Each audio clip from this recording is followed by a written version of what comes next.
नमस्कार। आज हम चल रहे हैं टाइम में पीछे, एक ऐसी शख्सियत के राज खोलने जिसने ब्रह्मांड के कोड को ही तोड़ दिया था।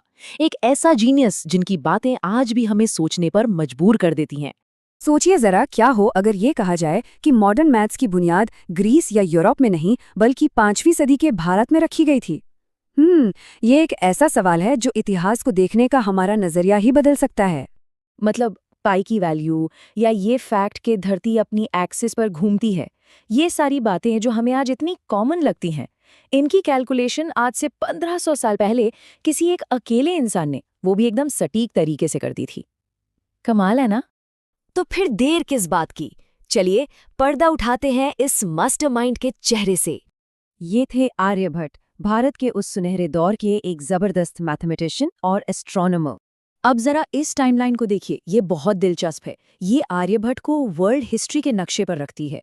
मतलब जिस वक्त भारत में गुप्त साम्राज्य अपने पीक पर था, ठीक उसी वक्त वेस्टर्न रोमन एम्पायर ढह रहा था।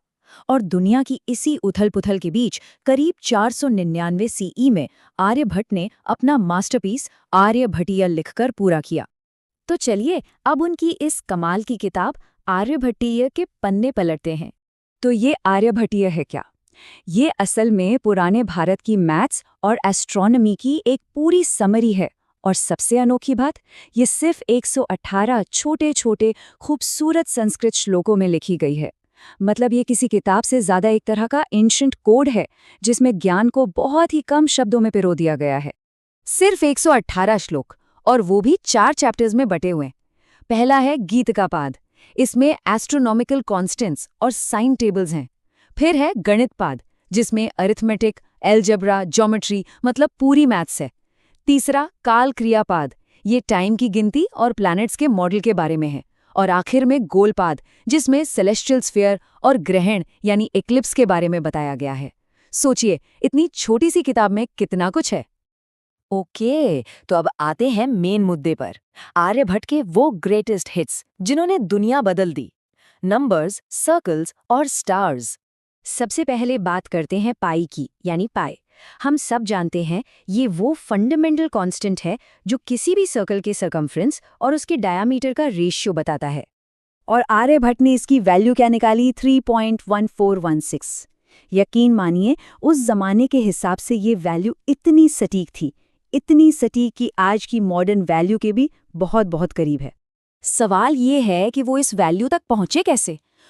उन्होंने इसका तरीका भी एक श्लोक में ही छिपा दिया। श्लोक कहता है 100 में 4 जोड़ो, 8 से गुणा करो और फिर उसमें 62,000 जोड़ दो। ये जो नंबर आएगा वो 20,000 डायमीटर वाले सर्कल का लगभग सर्कमफेरेंस होगा। और जब आप इस पूरी कैलकुलेशन को सॉल्व करते हैं तो आपको मिलता है वही मैजिकल नंबर 3.1416। है ना कमाल? मतलब मैथ्स को कविता बना दिया। अब जरा यहाँ देखिए, ये स्लाइड एकदम साफ साफ दिखाती है कि आर्यभट्ट अपने वक्त से कितना कितना आगे थे। एक तरफ पूरी दुनिया ये मानकर बैठी थी कि धरती स्थिर है और सूरज, चांद, तारे सब उसके चक्कर काटते हैं। वहीं दूसरी तरफ आर्यभट्ट ने कहा, नहीं, धरती अपनी धुरी पर घूमती है और इसी वजह से हमें ऐसा लगता है कि तारे चल रहे हैं। ये एक रेवोल्यूशनरी आइडिया था उस वक्त। और बात सिर्फ यहीं खत्म नहीं हुई। उन्होंने ग्रहण को लेकर जो अंधविश्वास फैले थे, उन्हें भी सीधी चुनौती दी। उस समय लोग मानते थे कि राहु और केतु नाम के दैत्य सूरज और चांद को निगल जाते हैं। लेकिन आर्यभट्ट ने कहा ये सब बातें गलत हैं। उन्होंने साइंटिफिकली समझाया कि सोलर एक्लिप्स तब होता है जब चांद की परछाई धरती पर पड़ती है, और लूनर एक्लिप्स तब जब धरती की परछाई चांद पर। मतलब अंधविश्वास को हटाकर उन्होंने प्योर साइंस को सामने रखा। अच्छा, अब आते हैं प्लेस वैल्यू सिस्टम पर। ये क्या है? सिंपल है, ये वो सिस्टम है जिसमें किसी डिजिट की वैल्यू इस बात पर डिपेंड करती है कि वो नंबर में किस जगह पर है, किस प्लेस पर है। आज हम जो भी गिनती करते हैं वो इसी सिस्टम पर तो बेस्ड है।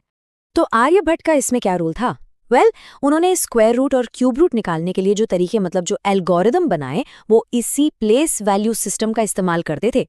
और यही नहीं, उन्होंने जीरो के लिए एक प्लेस होल्डर के तौर पर ख शब्द का इस्तेमाल किया, जिसका मतलब होता है खालीपन। और ये डेसिमल सिस्टम के बनने की तरफ एक बहुत बहुत बड़ा कदम था। तो सवाल ये है कि उनके काम की गूंज आज 1500 साल बाद भी हम तक कैसे पहुंच रही है। चलिए देखते हैं। ज्ञान का ये सफर बड़ा ही दिलचस्प है। सबसे पहले आर्यभट्ट ने भारत के मैथमेटिशियंस की कई पीढ़ियों को इंस्पायर किया। फिर 9वीं सदी में इस किताब का अरबी में ट्रांसलेशन हुआ। वहां से इसके आइडियाज इस्लामिक गोल्डन एज में अपनाए गए और उन पर और काम हुआ। और फिर लैटिन ट्रांसलेशंस के जरिए ये सारा ज्ञान पहुंचा यूरोप में। तो आज की दुनिया में ये सब क्यों मैटर करता है? उनकी बनाई साइन टेबल्स ने मॉडर्न ट्रिग्नोमेट्री की नींव रखी, और उनके अलजेब्रा के तरीकों के बिना ये फील्ड शायद वैसी होती ही नहीं जैसी आज है। सोचिए, आज की इंजीनियरिंग, कंप्यूटर ग्राफिक्स, सब कुछ कहीं ना कहीं इन्हीं प्रिंसिपल्स पर टिका है।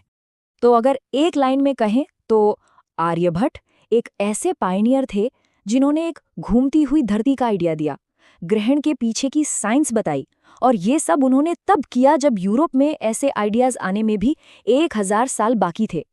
और आखिर में ये एक सवाल छोड़ जाता है कि इतिहास के पन्नों में ऐसे और कितने जीनियस छिपे हैं जिनके आइडियाज ने हमारी दुनिया को बनाया, पर हम आज तक उन्हें पूरी तरह से जान नहीं पाए हैं।